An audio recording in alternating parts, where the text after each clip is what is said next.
I never thought I'd be the kind of woman who would catch her husband cheating. But then again, who does? You don't walk down the aisle imagining the betrayal that could one day break you. I certainly didn't when I married Ryan, the man who was supposed to be my everything. It was an ordinary Thursday night. I'd just finished my yoga class and decided to grab dinner on my way home. Something about the day had felt off, though I couldn't put my finger on it. Ryan had been distant lately, more time at work, late nights, a quick peck on the cheek instead of his usual warm embrace. I told myself I was overthinking it. Stress at work, I reasoned. It happens to everyone. As I pulled into the driveway, I noticed his car wasn't there. Odd. Ryan usually beat me home. Maybe he stopped for drinks with his co-workers, I thought. I walked inside and set the takeout on the counter, expecting to hear from him soon. But something in me, a gnawing, unfamiliar worry, refused to let it go. I did something I'd never done before. I opened his laptop. He always left it on the kitchen table.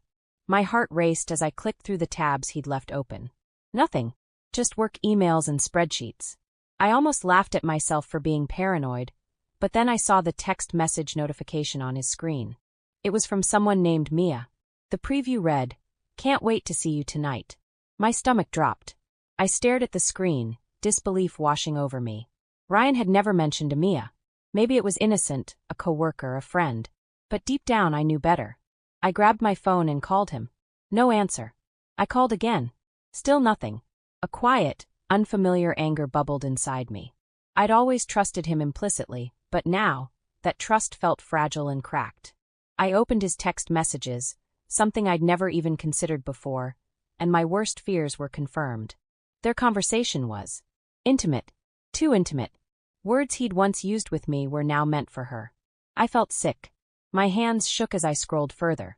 He'd told her he'd be at her place tonight. Her address was there, plain as day. My heart broke, but alongside the pain came determination. I had to see this for myself. I drove there, every mile a blur of emotions.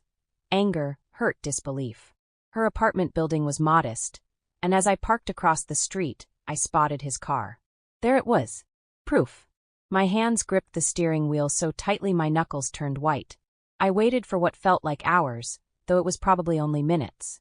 Then I saw them. Ryan and Mia walked out together, laughing. He was carrying a bag of takeout, probably the same kind I'd picked up earlier. The casual intimacy between them was a knife to my chest. They kissed before getting into her car, completely unaware of my presence. I didn't confront him. I couldn't. Not then. I drove home, my mind racing. When he walked through the door hours later, smelling faintly of her perfume, I was sitting at the kitchen table. His face froze when he saw me. "Hey," he said, trying for casual, but his voice wavered. "You're up late. Where were you?" I asked, keeping my voice steady. He hesitated just for a second, but it was enough. "Out with some friends from work," he said too quickly. "Mia must be a fun co-worker," I replied, staring straight at him. The color drained from his face. He opened his mouth to speak, but no words came out. That's when I knew. He wasn't going to deny it. He wasn't going to lie. He just stood there, exposed. "I saw you," I said. "I saw you with her." He finally managed to speak. "It's not what you think," he said, a cliché that made my stomach churn. "It was a mistake." "A mistake," I repeated, my voice rising.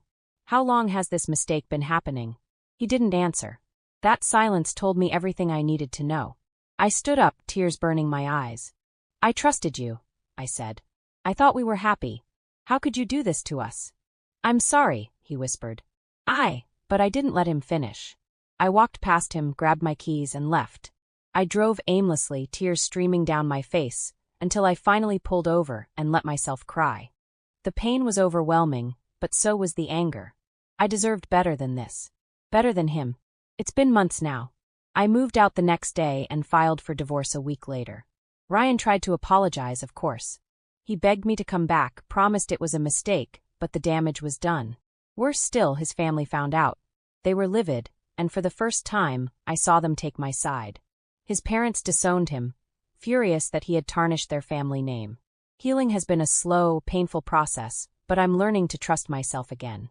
To find strength in the pieces he broke. And though I'll always carry the scars of that night, I've realized they don't define me. I do. While I was slowly piecing my life back together, Ryan was spiraling. He lost his job not long after our separation. Turns out, the affair wasn't exactly a secret at his workplace. Word spreads fast in a small town, and soon everyone knew the story. I tried not to let the gossip get to me, but it was impossible to ignore the pitying looks and whispered conversations whenever I went out. Then, one evening, I got a call from a number I didn't recognize. It was Ryan. "We need to talk," he said, his voice strained. "There's nothing left to say," I replied, my grip tightening on the phone. "You don't understand," he insisted. "You've ruined my life, and I'm not going to let you walk away unscathed." I hung up, my heart racing. What did he mean by that? Was he threatening me? I tried to brush it off as empty words from a desperate man, but the unease lingered. The next few weeks were tense. I started noticing little things: a car idling too long outside my house, missed calls from unknown numbers, and even a suspicious accidental run-in at the grocery store. Ryan was everywhere, or at least it felt that way. My sister urged me to get a restraining order, but part of me didn't want to escalate things. I didn't want to believe he'd actually try to hurt me. One night, I came home to find the lock on my front door tampered with. Nothing was missing, but the intrusion sent a chill down my spine. I called the police, who filed a report but couldn't do much else without proof. "It's probably just kids," one of the officers said, but I wasn't so sure. Then came the letters, handwritten and left in my mailbox, each one more venomous than the last. Ryan blamed me for everything: his job loss, his family cutting ties, and the town turning against him. He accused me of destroying his life, as if his actions had nothing to do with it. I knew I couldn't keep living like this, always looking over my shoulder. So when Ryan showed up at my sister's house one evening, uninvited and unhinged, I decided it was time to put an end to it. He stood on the porch, shouting for me to come out, his voice slurred from what I assumed was a night of heavy drinking. My sister called the police while I stepped outside, my hands trembling. "Ryan, you need to leave," I said, keeping my voice as steady as I could. "You think you're so perfect," he spat, stumbling toward me. "You think you can just walk away and ruin my life?" "I didn't ruin anything," I shot back. "You did this to yourself. Now get off this property before the cops show up." His face twisted with rage, but before he could say another word, the flashing lights of a police car appeared at the end of the street.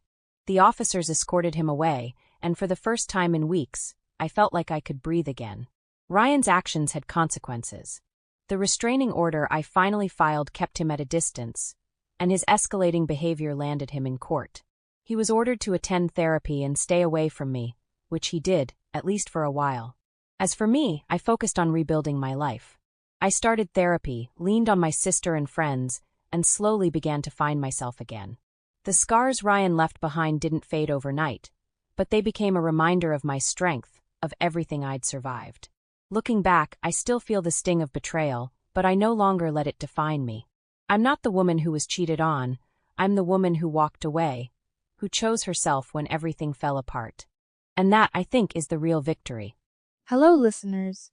This concludes our story time. Please like, share, and definitely subscribe for more. See you in the next one.